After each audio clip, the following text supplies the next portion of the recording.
सहना भवतु सहनौ भुनक्तु सह वीर्यं करवावहै तेजस्विनावधीतमस्तु मा विद्विषावहै।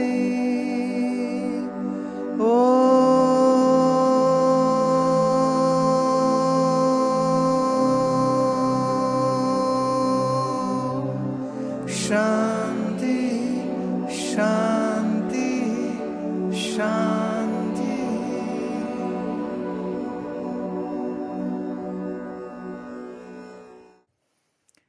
मैं बहुत जल्दी किसी पर भी भरोसा कर लेती हूँ और फिर बाद में दुख पाती हूँ। मुझे हर किसी से बहुत जल्दी लगाव भी हो जाता है और जब वो छोड़ के जाता है तो बहुत रोती हूँ। कोई हमें दुख दे और क्या हमें फिर बदला लेना चाहिए या कर्म के फैसले का इंतजार करना चाहिए? आप बताओ, आपको क्या लगता है? इधर से कोई बोलना चाहे लड़कियों की तरफ से? बदला लेना चाहिए। व्हाट से? जो इस पक्ष में हैं कि हमें ही फैसला कर देना चाहिए, वो हाथ खड़ा करें कि बदला तो लेना चाहिए। हाँ, तुम एक तो घबराया मत करो, speak up your mind just to. बाकी सब क्या कहते, छोड़ दो, फैसला जो हो सो हो। अच्छा, क्या बात है। लड़कियों की तरफ से जो ये सोचते हैं बदला लेना चाहिए, हाथ खड़ा करो। बस इतने समझदार, सिर्फ 2 ही लड़कियां हैं इधर। ओके। एक व्यक्ति आपको सता रहा है, उसकी आदत सताने की है, इर्रिस्पेक्टिव उसके सामने कौन है, वो उसको भी सताता है। आपने छोड़ दिया, वो जाके किसी और को सताएगा, फिर किसी और को सताएगा। अब जवाब दो, उसको कुछ सबक सिखाना चाहिए या छोड़ देना चाहिए? देखो कैसे पलटी मार गए।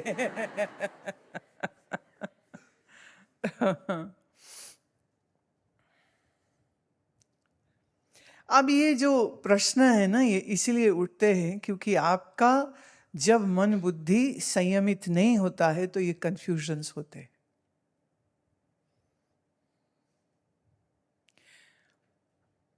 और वैसे भी जो बंदा आपसे तगड़ा होगा, आप उसको तो क्या ही सबक सिखाओगे। ये जोर आजमाइशी कमजोरों पे होती। जो खुद ताकतवर नहीं है, वो जो खुद कमजोर है, वो किसी ताकतवर के साथ क्या ही लड़ाई लड़ेगा बताओ। तो लड़ें कि छोड़ें? अब इसमें इस प्रश्न का थोड़ा सा पोस्टमार्टम करती हूँ। इनने लिखा, मैं किसी पर भी भरोसा कर लेती हूँ। अब ये कहाँ की अक्लमंदी है?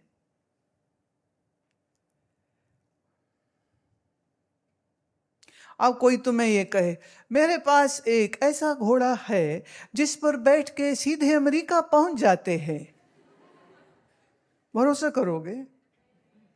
कोई तुम्हें कहे कि मैं तुम्हें सीधा ग्रीन कार्ड यहां से दिलवा दूंगा, नो गारंटी, नो पैसा investment, no degree, no company का कोई पेपर वर्क चाहिए, आप बस हमको 50 लाख दे दीजिए, आपका यहीं ग्रीन कार्ड आ जाएगा। पर है ना कई लोग, फिर और भी हैं, कोई कहते हैं कि हम तुमको what it's called like it's like a human trafficking, कि हम आपको अमेरिका के बॉर्डर तक पहुंचा देंगे। कैसे? मेरे एक शिष्य हैं डैलस में, उसने पंजाब छोड़ा with the group of boys, तो उनको यहाँ से फ्लाइट ले गए ईरान, ईरान से टर्की, टर्की के बाद उनको जो ये सब्जियां ट्रांसपोर्ट करते हैं, बड़े ट्रक्स होते हैं, एयर कंडीशन ट्रक्स होते हैं, उन ट्रक्स में इनको डाल दिया गया। फिर उस ट्रक से ठिठुरते हुए, यू कांट कम आउट, क्योंकि रास्ते में बॉर्डर्स आएंगे अलग अलग छोटे छोटे देशों के, और उसको क्रॉस करते हुए कोई 2.5 दिन बाद वो एक डेस्टिनेशन पे पहुंचे। फिर वहाँ से उनको कमर्शियल जहाज जिसमें सामान जाता है, उस कमर्शियल जहाज के एक लकड़ी की पेटी में उनको अंदर डाल के, पानी की एक एक बोतल साथ में देके, ऊपर से सील बंद, और साइड से ऐसे एक पाइप, छोटे जैसे स्ट्रॉ पाइप होते, ऐसे स्ट्रॉ पाइप लगा रखे थे कि इसके साथ मुंह लगा के सांस ले लेना। तो 2-2 बंदे ऐसे उस डब्बे में बंद हैं। फिर उनने वहाँ न्यू मैक्सिको में उतारा, और न्यू मैक्सिको के बाद फिर वहाँ की गाड़ियों में उनको बैठा के और अमेरिका के बॉर्डर पे छोड़ दिया, और कहते ये जंगल है, पैदल निवेदल निकल जाओ। उसके साथ के कोई 10 लोग थे, 10 में से 8 रास्ते में मर गए। किसी को सांप ने काट लिया, कोई नदी में डूब गया, कोई स्कॉर्पियन ने काट दिया, क्योंकि ये सारा बहुत खतरनाक जंगल है, स्वैम्प्स हैं, सांप हैं। पर इनको अमेरिका जाना था बस, तो 10 में से सिर्फ 2 जो है वो बॉर्डर क्रॉस कर गए। फिर किसी पेट्रोल पंप पे उन्होंने कमरे बना रखे थे जहां वो छुप के रहे। 3 साल उसने वहां काम किया विदाउट एनी सैलरी। घर वालों को नहीं पता कहाँ है कहाँ नहीं है। उन्होंने इनके हाथ से लिखवा के कुछ चिट्ठियां रख ली, जो हर 20 दिन में एक चिट्ठी आ जाती थी कि मैं ठीक ठाक पहुंच चुका हूं। मोबाइल फोन, इंटरनेट नहीं था तब।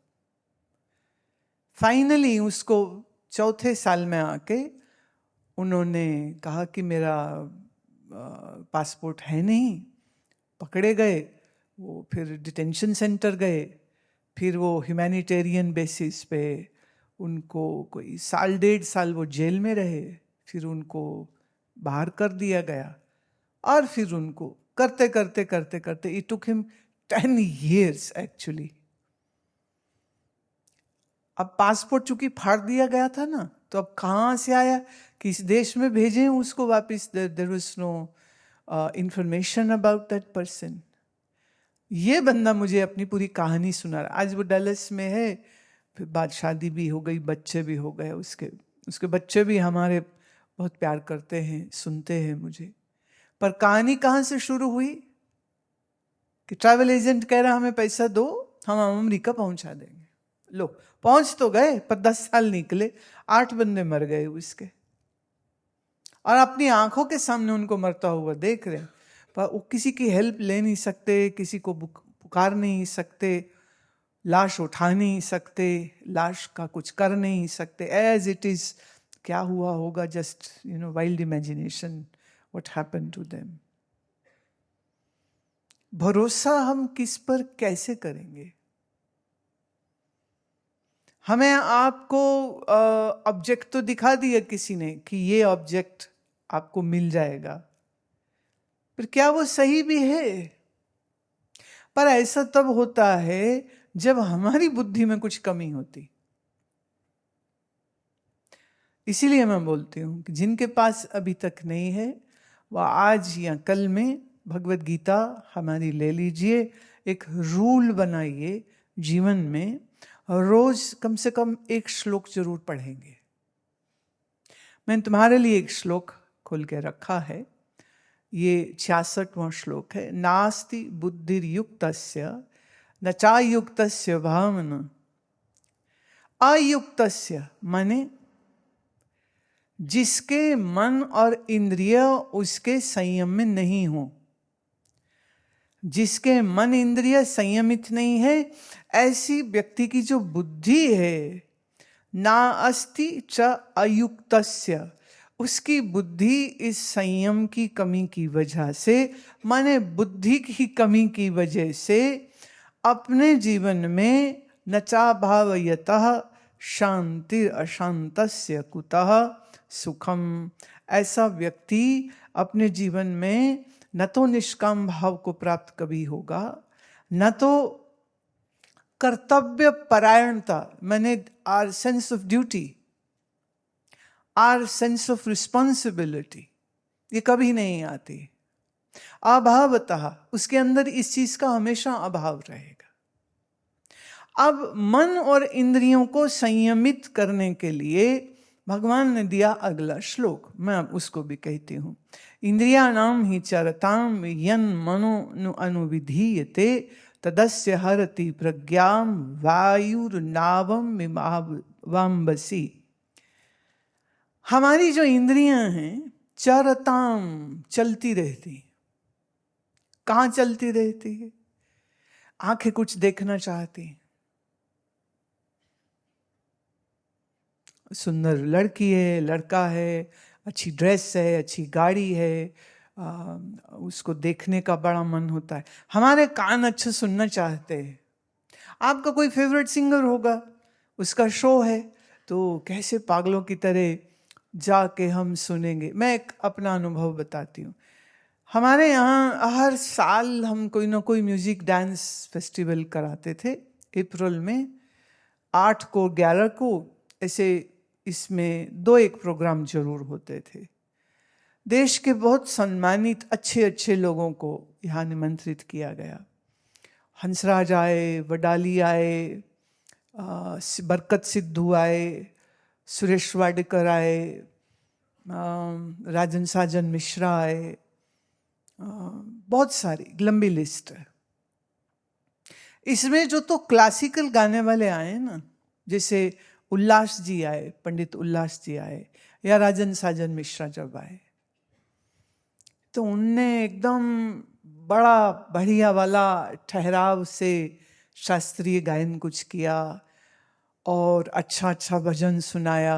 उनकी आवाज़ की कलाकारी, पंडित उल्लास जी के साथ उनको कहते ताल योगी, पुणे से हैं वो, तबला बजाते हैं। और उनका तबला मतलब क्या बोलूं, बोलता क्या गाता है, इतना जबरदस्त।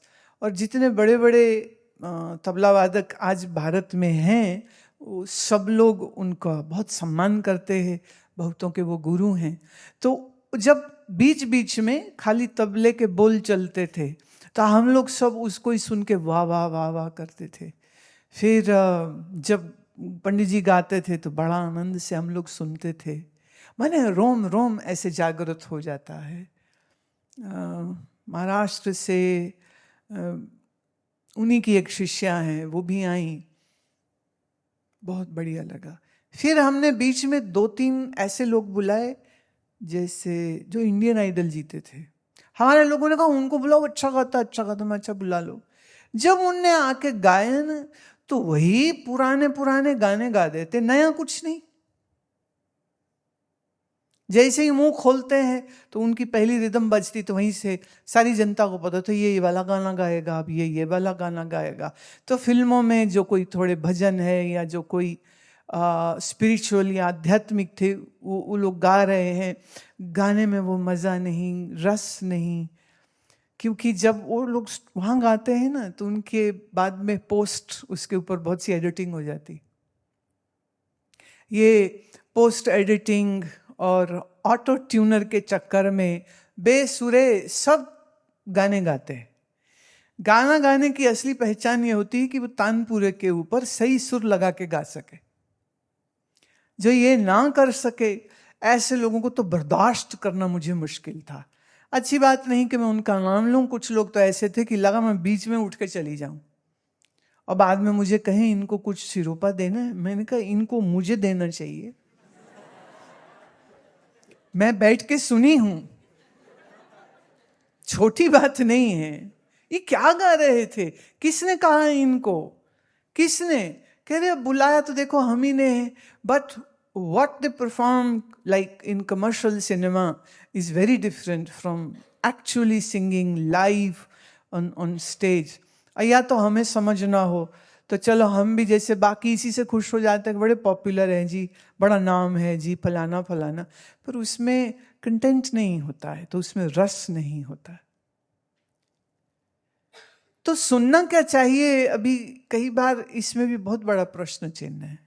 आज सुबह एक लड़के से मेरी बात हो रही थी, 10वीं में पढ़ता है, तो मुझे कहता है कि मेरे घर वाले मुझे शास्त्रीय संगीत सीखने नहीं दे रहे। I was so taken aback, so surprised pleasantly. कहते सुबह 10 बजे से पहले लगता है एक बार तो भैरव राग सुन ही लूं मैं। क्योंकि आप लोग का जो ध्यान है वो ज्यादा कमर्शियल सिनेमा के गानों पर होता है, और सारे गाने इसी बात पे है, दिल ले गई, दिल तोड़ गई, वो छोड़ गया, रोन से आपा पेट से आपा पड़ा हुआ है। पर जिनको वो पसंद है, आपकी वो उम्र भी है, टीनेज है ना, तो अभी हर लड़की अच्छी लगती है, लड़के को हर लड़का अच्छा लगता है। अब इससे भी दोस्ती हो जाए, इससे भी हो जाए, इससे भी हो जाए, किस किस से हो जाए। तो दिल ना हाथ में लिए लिए घूम रहे हो तो कोई तो ले लो। अब जब कोई नहीं लेता आप फिर दुखी हो जाते, क्या मेरे को मेरी फ्रेंडशिप का रिटर्न नहीं मिला है। हमारे कान कुछ ऐसे जैसे गीत संगीत सुनना चाह रहे हैं, फिर उसका कंटेंट क्या था? कंटेंट फिर वही है, देसी लैला देसी मजनू सब बनना चाह रहे हैं।